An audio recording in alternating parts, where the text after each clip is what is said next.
നമസ്കാരം. ഞാൻ Rosemary Antony, consultant psychologist. പരീക്ഷയ്ക്ക് മുമ്പുള്ള രാത്രി അല്ലെങ്കിൽ നമ്മുടെയൊക്കെ പരീക്ഷാ ഹാളിലേക്ക് കടക്കുന്നതിന് മുമ്പ് 30 മിനിറ്റ്സ് മുമ്പ് എന്തെല്ലാം ചെയ്യണം എന്നുള്ളതാണ് ഇന്ന് നമ്മൾ ഡിസ്കസ് ചെയ്യുന്നത്. പ്രീ എക്സാം ബ്രെയിൻ ബൂസ്റ്റ് എന്ന് വേണമെങ്കിൽ നമുക്കിതിന് പറയാം. പരീക്ഷയ്ക്ക് മുമ്പുള്ള രാത്രികളിൽ അല്ലെങ്കിൽ നമ്മൾ ഹാളിലേക്ക് കടക്കുന്നതിന് ഒരു 30 മിനിറ്റ്സ് മുമ്പ് നമ്മുടെ ബ്രെയിൻ പലപ്പോഴും ബ്രെയിൻ ഓവർലോഡായിട്ട് തോന്നാറുണ്ട്. അത് നമ്മുടെ സ്ട്രെസ് ഹോർമോൺസ് കോർട്ടിസോൾ വർദ്ധിപ്പിക്കുകയും നമ്മുടെ ഓർമ്മശക്തി കുറയ്ക്കുകയും ചെയ്യും. മാത്രമല്ല നമ്മൾ ഭയങ്കര ടെൻസ്ഡ് ആയിട്ടല്ലേ ഇരിക്കുന്നത്. അപ്പോൾ നമ്മുടെ ബ്രെയിൻ ഭയങ്കര ബ്ലാങ്ക് ആയിട്ടൊക്കെ നമുക്ക് തോന്നാൻ സാധ്യതകൾ വളരെ കൂടുതലാണ്. പക്ഷേ മനഃശാസ്ത്രവും ന്യൂറോ സയൻസും പറയുന്ന ചില ടിപ്സുകളാണ് ഇന്ന് നമ്മൾ ഡിസ്കസ് ചെയ്യുന്നത്. പരീക്ഷയ്ക്ക് മുമ്പ് ബ്രെയിൻ കാമാക്കുമ്പോൾ ഫോക്കസും മെമ്മറീസും അല്ലെങ്കിൽ നമ്മുടെ പെർഫോമൻസ് എല്ലാം നമുക്ക് മെച്ചപ്പെടുത്താൻ സാധിക്കും എന്നുള്ളതാണ് പഠനങ്ങൾ പറയുന്നത്. അപ്പോൾ ഇതൊക്കെ ശാസ്ത്രീയമായി തെളിയിച്ച പ്രീ എക്സാമിന് അത്യാവശ്യമായിട്ടുള്ള ചില റൂട്ടീനാണ് നമ്മൾ ഇന്ന് ചെയ്യാൻ ശ്രമിക്കുന്നത് അല്ലെങ്കിൽ പറയാനായിട്ട് ശ്രമിക്കുന്നത്. ഇത് നമുക്ക് നല്ല രീതിയിൽ എക്സാംസ് എഴുതാനായിട്ട് നമ്മളെ സഹായിക്കും എന്നുള്ളതാണ്. First, breathe to reduce your stress. 5 minute നമ്മളൊരു ഡീപ്പ് ബ്രീത്തിങ് എക്സസൈസ് ചെയ്യുന്നതിലൂടെ നമ്മുടെ പാരാസിമ്പത്തറ്റിക് നെർവസ് സിസ്റ്റം നമുക്ക് സ്ട്രെസ്സ് കുറയ്ക്കാനും നമ്മുടെ കോൺസെൻട്രേഷൻ കൂടാനായിട്ട് സാധിക്കുന്നു എന്നുള്ളതാണ്. അതിനായിട്ട് നമുക്കൊരു ബോക്സ് ബ്രീത്തിങ് ടെക്നിക്ക് യൂസ് ചെയ്യാവുന്നതാണ്. അതായത് inhale for 4 seconds and hold for 4 seconds and exhale for 4 seconds then hold for 4 seconds. ഇത് ഒരു റിപ്പീറ്റ് ആയിട്ട് ഒരു 5 തവണ ചെയ്യുക എന്നുള്ളതാണ്. അതല്ല എങ്കിൽ നമുക്ക് ഓൾട്ടർനേറ്റ് ആയിട്ട് നമ്മുടെ നോസ്ട്രിൽസിലൂടെ നമുക്ക് ബ്രീത്തിങ് ചെയ്യാനായിട്ട് സാധിക്കണം എന്നുള്ളതാണ്. ഇത് ബ്രെയിനിലെ ഒരു ബാലൻസ് കൊണ്ടുവരാനും അതോടൊപ്പം തന്നെ നമുക്ക് ബ്രെയിനിലുണ്ടാവുന്ന റേസിങ് തോട്ട്സ്, ആ ഒരു സമയം ടെൻസ്ഡ് ആകുമ്പോൾ ഒരുപാട് തരത്തിലുള്ള തോട്ട്സ് നമ്മൾ ഡിസ്റ്റർബ് ചെയ്യും. ഞാൻ പഠിച്ച കാര്യങ്ങൾ വരുമോ, അല്ലെങ്കിൽ എനിക്ക് നന്നായിട്ട് എഴുതാൻ പറ്റുമോ, എന്നേക്കാൾ നന്നായിട്ട് അവർ പഠിച്ചിട്ടുണ്ടോ, ആരായിരിക്കും എക്സാമിനർ, അങ്ങനെയുള്ള ഒരുപാട് ചിന്തകൾ നമുക്കുണ്ടാവും. അപ്പോൾ ഇത് ബ്രെയിനിലൊരു ബാലൻസ് കൊണ്ടുവരാനും നമ്മുടെ ഒരു മെൻ്റൽ ഫോഗ് ക്ലിയർ ചെയ്യാനും നമ്മളെ സഹായിക്കും എന്നുള്ളതാണ്. അപ്പോൾ ട്രൈ ബോക്സ് ബ്രീത്തിങ് എന്നുള്ളതാണ് first technique. The second, quick body stretching and walk. നമ്മുടെ ഫോക്കസ് വർദ്ധിപ്പിക്കാനായിട്ട് ഒരു 5 മിനിറ്റ് നമുക്ക് ഏതെങ്കിലും തരത്തിലുള്ള ബോഡി മൂവ്മെൻറ്റ്സ്, നമ്മുടെ ഒരു ശരീരത്തിൽ ഏതെങ്കിലും ഒരു ബോഡി മൂവ്മെൻറ്റ്സ് കൊണ്ടുവരിക എന്നുള്ളതാണ്. അപ്പോൾ ശരീരചലനം നമ്മുടെ ബ്ലഡ് ഫ്ലോ ബ്രെയിനിലേക്ക് കൂട്ടി കോഗ്നിറ്റീവ് ഫങ്ഷൻസ് മെച്ചപ്പെടുത്താനായിട്ട് സഹായിക്കും എന്നുള്ളതാണ്. ഒരുപക്ഷെ നമുക്കത് സാധിച്ചില്ല എങ്കിൽ ചെറുതായിട്ട് നമ്മുടെ കഴുത്തോ തോളോ അല്ലെങ്കിൽ ഷോൾഡേഴ്സൊക്കെ, കൈകളോ ഒക്കെ ഒന്ന് സ്ട്രെച്ച് ചെയ്യുക, അല്ലെങ്കിൽ 2 മിനിറ്റ് നേരം നടക്കുക. ഇത് നമ്മുടെ ബ്രെയിനിനെ റീഫ്രഷ് ചെയ്യാനായിട്ട് സാധിക്കും എന്നുള്ളതാണ്. അല്ലെങ്കിൽ ഏതെങ്കിലും ഒരു പവർ പോസ്, അല്ലെങ്കിൽ കൈകളൊക്കെ ഇങ്ങനെ നമ്മുടെ ഹിപ്പിലൊക്കെ വെച്ചിട്ടൊന്ന് സ്ട്രെയിറ്റ് ആയിട്ടൊരു കോൺഫിഡൻസ് ആയിട്ട് നിൽക്കുക, അല്ലെങ്കിൽ നമ്മുടെ 2 കൈയൊക്കെ ഒന്ന് ഉയർത്തി നമുക്കൊന്ന് സ്ട്രെസ് ചെയ്യുക.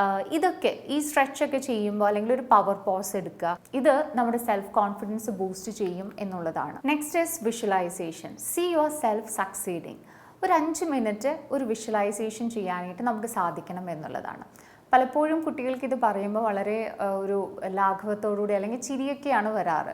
പക്ഷേ ന്യൂറോ സയൻറ്റിഫിക് റിസർച്ച് അനുസരിച്ച് മെൻ്റൽ ഇമാജിനറി അല്ലെങ്കിൽ ബ്രെയിനിലെ സക്സസ് പാത്വേസ് ആക്ടിവേറ്റ് ചെയ്യുന്നു എന്നുള്ളതാണ്.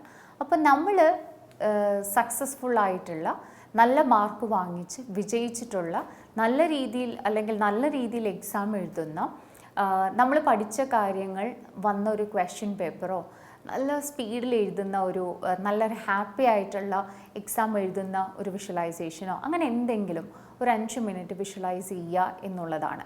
ഇത് നമ്മുടെ സക്സസ് പാത്വേസ് ആക്ടിവേറ്റ് ചെയ്യും എന്നുള്ളതാണ് പറയുന്നത്. Next, review key points, note everything.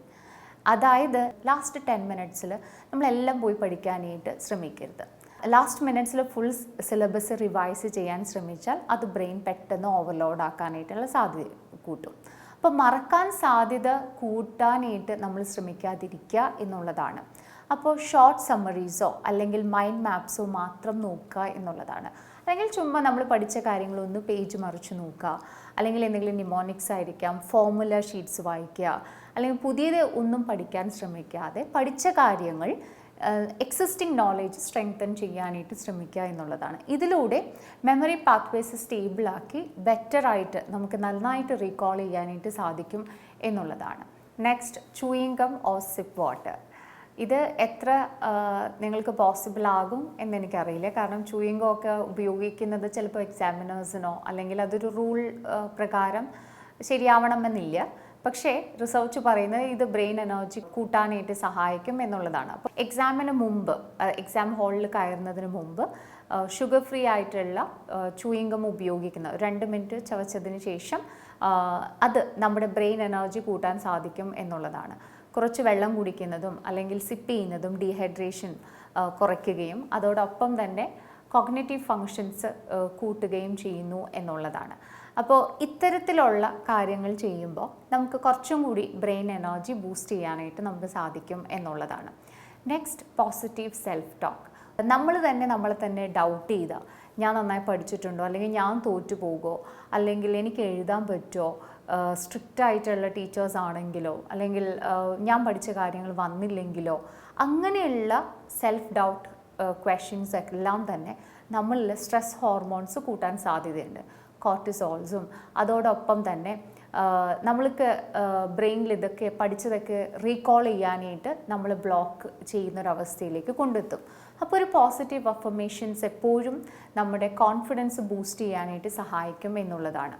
What to say to yourself. എക്സാമിന് മുമ്പോ അല്ലെങ്കിൽ തലേ ദിവസം കിടന്നുറങ്ങുന്നതിന് മുമ്പോ എക്സാമിന് കയറുന്നതിന് മുമ്പും you should try to tell yourself that I am prepared. I remember what I studied. അല്ലെങ്കിൽ I can answer every questions with clarity. I am calm, focused and confident.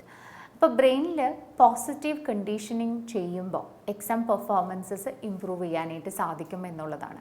ഇപ്പം ഞാൻ പറഞ്ഞതെല്ലാം ഒരു ഉദാഹരണത്തിന് പറഞ്ഞ അഫർമേഷൻസ് ആണ്. നിങ്ങൾ നിങ്ങളുടെ സ്വന്തം ഒരു അഫർമേഷൻ, പോസിറ്റീവായിട്ടുള്ള ഒരു അഫർമേഷൻസ് കണ്ടെത്തുക എന്നുള്ളതാണ്. അപ്പോൾ സ്വയം അത് റിപ്പീറ്റഡ് ആയിട്ട് പറയുകയും നമ്മുടെ കോൺഫിഡൻസ് കൂട്ടാനായിട്ട് സാധിക്കും എന്നുള്ളതാണ്. Next, avoid last minute panic discussions. നമ്മളിപ്പോൾ ഒരു എക്സാം കയറുന്നതിന് മുമ്പ് ഹാളിലും കോറിഡോഴ്സിലും അല്ലെങ്കിൽ ക്ലാസ് റൂമിൻ്റെ വാതിക്കലൊക്കെ കണ്ടു കഴിഞ്ഞാൽ കാണാൻ പറ്റും ഭയങ്കര പാനിക്കായിട്ട് ഡിസ്കസ് ചെയ്യുന്ന ഗ്രൂപ്പുകൾ. അപ്പോൾ ഇത്തരം ഡിസ്കഷൻസിലേക്ക് പോവാതിരിക്കുന്നതാണ് ഏറ്റവും നല്ലത്. Listening to stressed out friends can confuse you and increase anxiety. നമ്മുടെ ആൻസൈറ്റി കൂടിയിട്ടുണ്ടെങ്കിൽ നമ്മൾ പഠിച്ച കാര്യങ്ങളും മറന്നു പോകും, നമ്മുടെ ബ്രെയിൻ ഒരു ഫോഗിലൂടെ പോകുന്നു എന്നുള്ളതാണ്. പിന്നീട് നമുക്ക് നന്നായിട്ട് എക്സാം എഴുതാൻ പറ്റണം എന്ന് നിർബന്ധമില്ല. കാരണം നമ്മുടെ കോൺഫിഡൻസ് പെട്ടെന്ന് നശിച്ചു പോകും.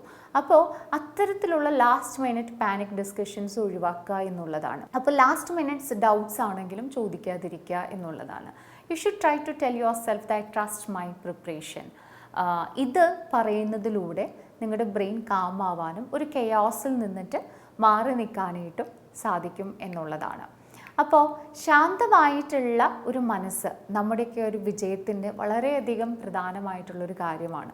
എക്സാംസിന് മുമ്പ്, കിടക്കുന്നതിന് മുമ്പ് ഒരു ഇതുപോലെ പാനിക് ആവേണ്ട ആവശ്യമില്ല. അതിന് പകരം relaxation and confidence building techniques ഉപയോഗിക്കണം. അതിനാണ് ഇത്തരം കാര്യങ്ങൾ ഡിസ്കസ് ചെയ്തത്.